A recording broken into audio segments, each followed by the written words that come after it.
And so when you have a homeowner's policy, you want to make sure that you have good coverage for your contents. But if you have an investment property, most of the time you don't have very many contents. So the coverage for contents is less. Okay. Because if I have a rental property, I might have a washer dryer in there. I might have a refrigerator. But that's about it. Everything else is part of the house. The HVAC system is built in. It doesn't fall out when I shake it. Right. Okay? So those things are covered under the dwelling. Welcome to the Got Your Six Real Estate Podcast. In the military, Got Your Six means I've got your back. If you're a real estate buyer, seller, investor, or anyone who is committed to the Got Your Six mantra, ensuring that every client, neighbor, and community member feels supported in their property journey, well, you're lucky enough to find yourself in the right place. My name is Kevin Onizuk, and I'm your host. Each week, we talk with successful real estate experts, veterans, and community leaders who are willing to share their insights, trade secrets, and mindsets that help them to succeed. There's no fluff, just straight to the point content that prioritizes one thing above all, your success. So without further ado, let's get started. Welcome back to the Got Your Six podcast. Today we have Bob Tassone. Welcome, Bob. Welcome to you. Bob is a man of many talents and services that he provides. He actually is part of our team here at Alcova Mortgage. He is a licensed loan officer. But today we're chatting about mostly his primary vocation. So I guess, Bob, tell us a little bit about who you are and what you do, what services you offer, everything we need to know about Bob.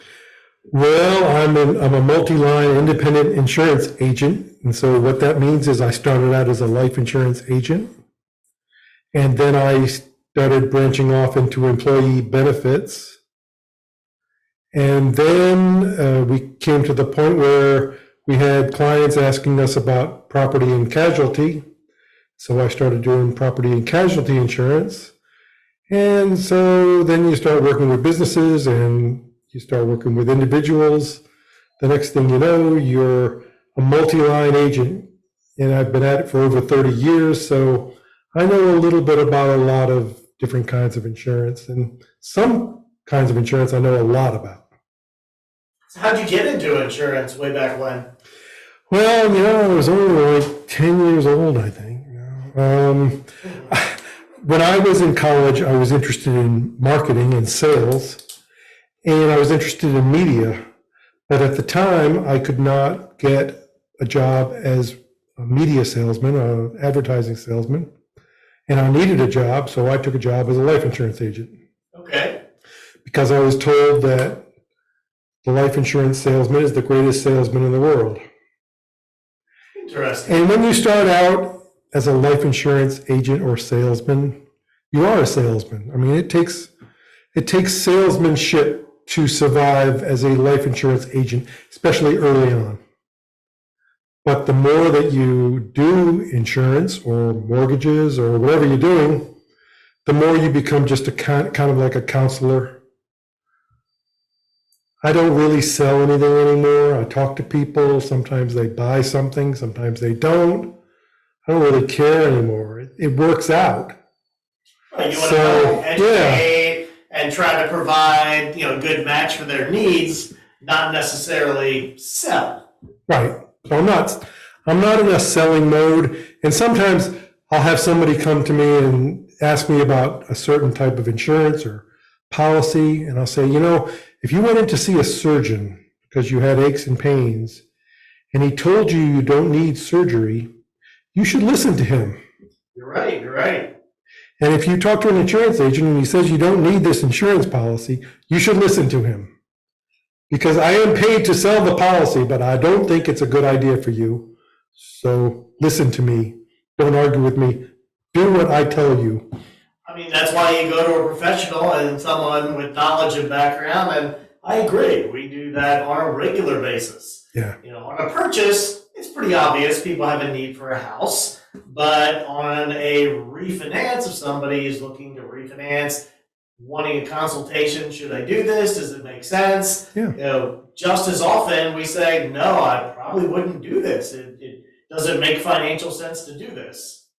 Yeah, so I think I have a logical approach to most of these things, and I try not to get too emotional about it. I just say, I ask myself, is this something that I would do? I'm an average person. And if it's not something that I would do, then I don't usually recommend it to somebody else. Okay, understood. Well, hey, let's kind of hop right in. This podcast is to help families, military families in particular, understand the real estate process, purchase process, and in this case, also protecting themselves. So what would you say if you had somebody come in looking to purchase a home buyer, or even homeowner? What's like the number one most important thing they should know or even ask about insurance? Well, I think the most important thing is to find somebody that you can trust to talk about it. I mean, if I'm going to go to California, I get on an airplane and I assume that the pilot knows how to fly the airplane. I'm putting my confidence in him. I'm giving him my life. And there's certain things in life that you need a professional to help you with. And it's funny because sometimes I'll have a client ask me about something and they'll say, well, I looked it up online and it said it was this or it was like that. Well, wait, hold on. You're saying the internet isn't always truthful and accurate? And I think I had like, in 1 week, I had 3 different people tell me this. It was like they all come in bunches where people, I can't even remember specifically what they were now. And I said, okay, we'll talk about it next week or at some point, because you're going to find out that what you think is not really the way that it works. Yeah, you're exactly right. You mentioned life insurance. That made me think back to my Army days. We had SGLI, Servicemen's Group Life Insurance, which that protects military members while they're active duty, fairly low cost premiums, etc. Are there any unique aspects that a military member has to keep in mind if they're looking for just regular civilian life insurance? Okay, so the question of life insurance always comes down to your insurability. If you are a healthy person who is very insurable, then it's to your advantage to go through the underwriting process and prove your insurability. SGLI is convertible to VGLI without proof of insurability. So when you don't have to prove your insurability, whoever is underwriting that policy has to build in some kind of protection, because the people that tend to take VGLI are people that are not as insurable as other people. Okay. Interesting. Okay, and that goes for a lot of times with group insurance, where you have a conversion option out of any type of state or federal benefit, or maybe a corporate benefit. At retirement, you might have options.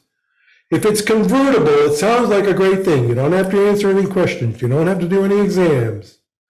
But remember, you're going into a pool of people that don't do those things. Okay. And so the insurance companies they've got to cover themselves for that. Higher risk, higher cost. Maybe a higher rate, yeah. So in other words, they should consider that, but maybe also shop around. Maybe so, yeah, if they're healthy. Now, on the other hand, if you're somebody who's been through the ringer, and my son used to say to me, it's not the age, it's the mileage. That's right. And you're not in the best of health, and you have a conversion option like that, it might be the best idea for you. I just heard a quote that I really liked. It was, you don't stop walking when you get old, You get old when you stop walking. Oh, yeah. Like when you stop being active and fit, exercising physically and mentally, that's when you get old. And I see that a lot, with even folks in my family as they age, especially the males. If they're not busy and active, they go downhill really fast. Absolutely, that's true. Yeah. Right, back to insurance. We digress there. Let's talk about homeowners insurance. That's certainly significant for our audience. A homeowners insurance policy, we all have that on our house. If you have a mortgage, you have to have it. What's that cover? What does it even do? Well, the biggest thing that most people think of when they think of homeowners insurance is something happening to their house, like a fire or a storm or a flood or some kind of damage to their house, and they want it to be fixed. They want to insure against that happening. Homeowners insurance covers some of the things I just mentioned. That homeowners insurance covers fires, it covers wind, storms, hailstorms. Doesn't cover floods, though. That's a separate policy called a flood policy. Does it cover things that you typically wouldn't think of? Like, oh, that could have been covered by my homeowner's insurance. I didn't think about it. Maybe it does, but I gotta say, the counseling that I give to people is I try to describe insurance as something that you use when there's a severe problem. Your house burned down, your house had fire damage, your house had storm damage. But for little things, it's really not a good idea to use an insurance policy because the insurance company is going to get it back from you if you use it for those kind of things. I mean, you've heard the thing, Kevin, I invite you to lunch and I pick it up. It's really not a free lunch, No such thing as a free lunch. I've got something in mind. Right. And when the insurance company uses little gimmicks to attract you to that policy that don't really pay that much, but they sound good, well, it's built into the cost. Right. So I don't usually recommend these little tricks to get your insurance company to pay for things. I think you should have the largest deductible that you can stand to have. I agree with that completely because it saves you money and you really don't want to file a claim unless it's something almost catastrophic. Right. So there's no secret tricks to getting money out of your insurance policy.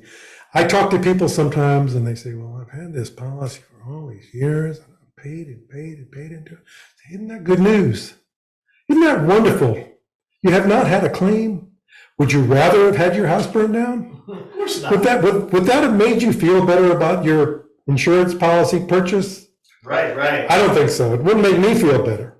And what about an investment property? Let's say I'm buying a rental that I'm gonna, rent out, or maybe I'm a military person that's moved from state to state. And I'm keeping the prior property. Is insuring an investment property different? And isn't there a thing called like rent loss insurance or something? Yeah. So insuring an investment property is different in that, first of all, when we go back to the homeowner's policy, it covers your home, the walls and the studs and the plywood and the bricks and the floor, the roof, but it also covers everything that's inside, the contents. So if King Kong was to pick up your house and shake it, the stuff that falls out is contents. Okay. And that's your appliances, that's your furniture, that's your clothes, that's your TV, whatever. Right. All of that. And so when you have a homeowner's policy, you want to make sure that you have good coverage for your contents. But if you have an investment property, most of the time you don't have very many contents. So the coverage for contents is less. Okay. Because if I have a rental property, I might have a washer dryer in there. I might have a refrigerator. But that's about it. Everything else is part of the house. The HVAC system is built in. It doesn't fall out when I shake it. Right. Okay. So those things are covered under the dwelling. You don't have as much contents coverage in an investment property with what's called a landlord policy or a dwelling policy. Now, what if I want to purchase that property and hold it as an LLC? Sometimes with investment properties, people will hold the property as a limited liability corporation to do just that, limit their liability. Does that change the type of insurance that they would get? No, that's just the entity that you put on the application. Okay. Now, when you put the entity on the application, they're also going to ask for the primary member of the LLC. And they're going to ask for that person's information because homeowner policies, automobile insurance policies, even life insurance policies are rated based on your credit worthiness. Interesting. And so it's funny, people that are responsible with their money are usually responsible about a lot of other things. Has it always been that way? Have they always checked credit and such? No, it hasn't always been that way, but I think, we're in an age of that most things are more sophisticated now than they were 20, 30, 40 years ago. And so insurance underwriting was simpler back then, not as many questions, not as many places to look up information, not as many places to get information instantly. It's crazy the information that is out there.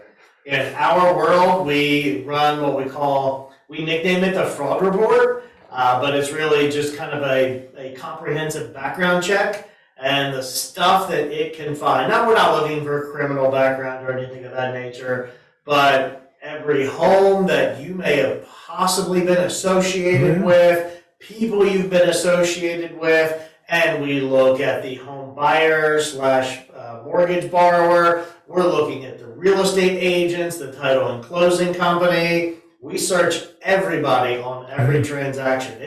It's crazy how much information is out there at the click of a few buttons. Yep. So I mean, the old saying was to keep your house in order, take care of your things, and it's more important than ever because if there's an aspect of your life that you don't keep in order, it's not very easy to keep it a secret anymore.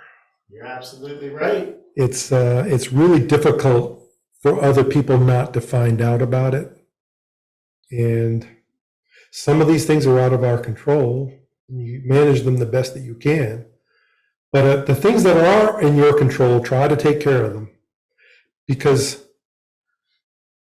insurance premiums are a necessary thing, but I'm not in favor of paying any more to an insurance premium than is absolutely necessary. Right. Yeah, you want to have the safety net of coverage, but also balance that with cost. Right. Yeah. Everything's a balance. Now, do you think there's a safety net some people miss that they should consider? So if you're multi-lines, what's something outside of your home and auto that people should maybe just think about or ask questions about? The number one thing that people miss, and this goes back to your homeowner's policy. So on a homeowner's policy, you have coverage for the dwelling, you have coverage for the contents, which we covered. You have coverage for loss of use. If that house is damaged by a storm or by a fire, you can't live in it anymore, the loss of use benefit pays for you to live somewhere else. But the other basic coverage that you have in that homeowner policy is liability. It's your basic liability policy for things that might happen in your home or other places that you are. It's a personal liability protection. Okay. Well, another place you have liability coverage is with your car insurance. Your car is the most dangerous thing that you own. And I would say your cell phone is too, because I see the commercials from accident lawyers all the time, and I forget the exact statistic, but they were advertising 60-some or 70-some% of auto accidents nowadays are distracted driving, cell phone related. Yeah. The difference between the cell phone and the car is that the car is capable of traveling at 100 miles an hour. Or even at 30 miles an hour, it can do a lot of damage. Yeah, especially if you're looking at your phone. And if you're looking at your phone. So liability coverage is what protects you if you do something stupid, like look at your phone and you hurt somebody. Or it could be it protects you for something that you really wasn't your fault, but you're still being accused of doing something. And they can track that now too, can't they? Like on your phone, they can track when the accident happened and see what activity was happening on your phone. At least I've seen that in the movie, so I guess it's real. You're getting back to Big Brother. Yeah, I think Big Brother is out there. And another local attorney advertises that they have access to all the traffic cams. So if you're injured in an accident, they'll access all the they'll look for it all. Yeah, if they can find it. And there's very few things that you can do nowadays that you're not on the camera somewhere. Are we on the camera right now? We are on the camera right now. It's proved my point. Exactly. Yeah. Yeah, we're doing a podcast, we're just talking, but there's a camera watching us also. So, I mean, if I was going to, think about picking up something, you'd see it. But anyway, getting back to liability. Okay, seriously. Oh, yeah, liability. Seriously. This is the thing that people overlook, because when you call a number or go on a website to save 15% on your car insurance, the legal limit for liability in Virginia is like $50,000. So there's people driving around out there. They get into an accident, they hurt you, and their insurance policy will pay $50,000 to help you. Wow. You could knock out $50,000 in a day or two in the hospital. Or even just getting to the hospital if you were really hurt. It could cost that much just to get you there. Now, if their insurance stops paying at the 50, does your car insurance step in afterwards? Yes, so you have something called uninsured motorist protection on your car insurance. But if you've only got $50,000, that's not a real good idea. Because Kevin, you've got a few bucks in the bank, you've got some properties, you've got retirement accounts, you've got things.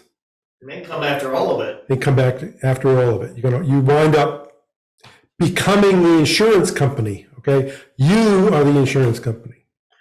I don't want to be an insurance company. Nope. I don't want to do that. I'm okay being an insurance agent. I don't want to be an insurance company. And I worked hard for stuff. I don't want people taking it away. So this is the situation. You're going down the road, pick a road, Jamestown Road, and it's a 2-lane road, just kind of going down the road. There's this kid on a bicycle on the right side. You're just kind of minding your own business. And then he takes a left turn right in front of you. Now, whose fault was it? This could be a difficult question to answer. But if this person is hurt seriously by your car, the first people that are going to get involved is your car insurance company. They're going to be all over it. It's a $50,000 liability limit. The temptation is for them to just write the check and get rid of it. Make it go away. All I got to do is write a check for $50,000, they're done. I want this to be the insurance company's problem. So if I have $300,000 or $500,000 in liability, they're going to be fighting a heck of a lot harder. Or more. Yeah. Or more. Yeah, it's a great And where that comes into play is something called an umbrella liability policy. It goes over all your things that you insure, your house, your car, your rental properties, your boat, your jet ski, your motorcycle, whatever it is that you have. And so it's an additional liability limit on top of the responsible liability limits that you already have on your car insurance and your home insurance. Because you talk to a good agent who wants to protect your things from disaster. So what if I'm not a homeowner? What if I'm renting? Is there coverage I should have as a renter? Most of the time, if you're renting like an apartment complex or someplace like that, they're going to require you to have a renter's insurance policy. If you're renting from your aunt or your uncle or your brother or something, they might not require you to have it, but that renter's policy is going to cover the contents that you own in the house that you're renting or the apartment that you're renting. It's going to cover you for that basic liability. So. Very good. All right, now, military folks, we hear all the time about these big military, we'll say related banks, credit unions, etc., which really we know they're just really good at marketing to military individuals. They're military marketing experts, but one big one, they provide insurance as well. So what's the advantage of me calling a good local experienced insurance agent versus going to the folks that, I'm military, I'm going to use you know who? Well, I mean, I don't mind mentioning names. There are some four-letter companies that we're familiar with. They're very good in a lot of cases. I don't like to talk my competition down. I mean, there's plenty of business out there for all of us, and a lot of them do a great job. But why is it better to consider somebody local? Well, it's better to consider somebody local that is looking to take care of your best interests, and that could be a local person, or it could be somebody that works for one of these other companies. Yeah. Plus, you can get all good. Plus, you can get some consultation, a little bit more of a broad spectrum, not just providing exactly what you asked for. Yeah, I mean, but I don't like to just generalize, is what I'm saying. Okay. You can't say, well, just because they're with this insurance group or that insurance group, or just because this person is independent and that person is independent, that doesn't mean that they're going to give you good advice. Okay. There's no magic potion for that. Right. Good. Have you ever insured anything like wild and crazy? Like you hear stories about celebrities insuring arms and legs. Have you ever done anything unique or interesting that you can think of? I don't have very many celebrity clients. I wish I could tell you a good juicy story like that, but I do use Lloyd's of London for like waterfront properties and things like that. Well, I guess as an insurance agent, your goal would be to not have anything that interesting, like no wild claims or stories. I guess your relationship with your insurance agent, if it's kind of lame and boring, that's a good relationship with your insurance agent. Yep, I like for things to be as boring as possible. Very good. Well, flood insurance. We did talk about that briefly. You mentioned your homeowner insurance may not cover a flood. How does flood insurance work? Where do you get that? And how does that cover things your homeowner's insurance doesn't? Okay, so a flood is water damage that comes from beneath you. In other words, if there's a storm and a tree lands on your house or a limb lands on your house and breaks a hole through your roof, and then the rainwater comes in, that's not a flood because the water is coming from above. Okay? But when the water rises from beneath, that's a flood. And that could be tidal flooding, which we have a lot of around here. It could be storm drainage, like we just have a downpour and the culverts and storm drains can't handle it. Or it could be caused by some kind of man-made occurrence, like a dam breaks or something like that. But any of those things can create a flood, And if you have a flood where the water rises and damages your house, it's not covered by homeowners insurance. It's specifically excluded. And so in that case, you need a flood insurance policy. Now, the Geological Survey, FEMA, makes these things called flood zones and flood maps. And so when you go looking for a house, they will tell you that it's in a particular zone, flood zone. And that could cause the mortgage company to want you to have flood insurance. You have to be real careful about that, because somebody calls me and asks me what's a flood insurance policy going to cost for them. I'll say I can only give them an estimate. It's going to cost between $500 and $5,000 a year.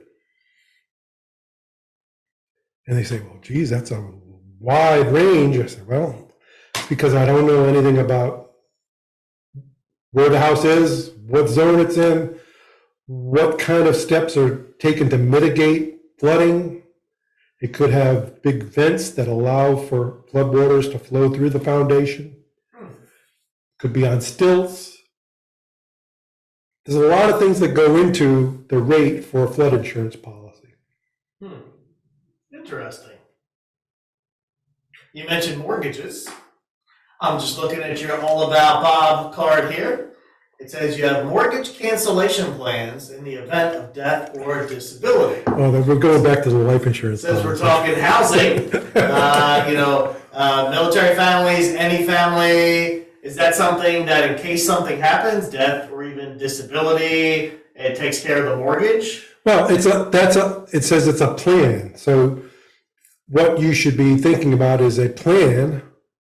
If it's your objective to have that mortgage paid for if you die or if you become disabled, one way to plan for that is to have life insurance or disability insurance. And that's something we can talk about. Sometimes an occupation is insurable for disability insurance and sometimes it's not. But that's something that I've got to deal with individually with person. Interesting. I mean, I've certainly learned a lot. It's been a great discussion. I do have a final question I always close with, but anything else you think we should chat about? Anything home buyers, homeowners, military families should know about insurance that we haven't covered? No, I can't think of anything. I think the thing I would emphasize is to find a good professional person that you trust. Here's my favorite last question. Someone new's coming to the area. Military's PCSing in, or just someone relocating to the area. What is your favorite thing about living here in Virginia? What do you love? What do you recommend people check out? Like, why are you passionate about being here? I think that we have a lot of variety here. That could probably be said about a lot of places, but we're in reach of the ocean. We're in reach of the mountains. Williamsburg itself is just a very nice community to live in. And we have everything that we need, but we don't have to get caught in the traffic that's to the south and to the north or west of us. That's true. So that's why I like it here. Yeah, you can hit the beach in the summer. You can hit some ski mountains in the winter. Arguably, if you're a big skier, we may not have the best mountains around, but it's enough to go for a weekend or something and have a good time. I completely agree. It doesn't get too hot, doesn't get too cold. It does get too hot.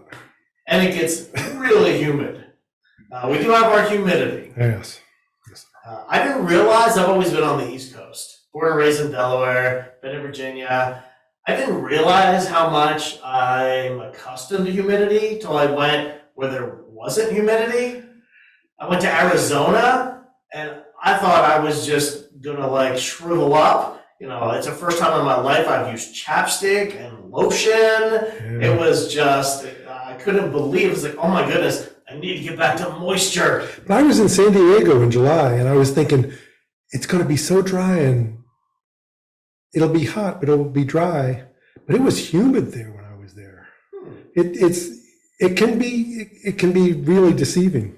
Interesting. Hey, man, it's been great chatting. If people want to get some more information from Bob, how do they find you? It's bobtassone.com, BOBTASSONE.com. My phone number is 757-870-3521. That's Port Insurance and Financial Services? Yep. Very good. Awesome. Thanks, Bob. It's been great chatting, and we'll definitely have to have you back again. Enjoyed it. Thanks for having me. That wraps up another episode of Got Your Six Real Estate Podcast. Remember, you can find new episodes every week at GotYourSixRealEstatePodcast.com. And if you found value in today's insights, please subscribe, rate, and review on your favorite podcast platform. Until next week, this is Kevin Onizuk, and remember, we've got your six.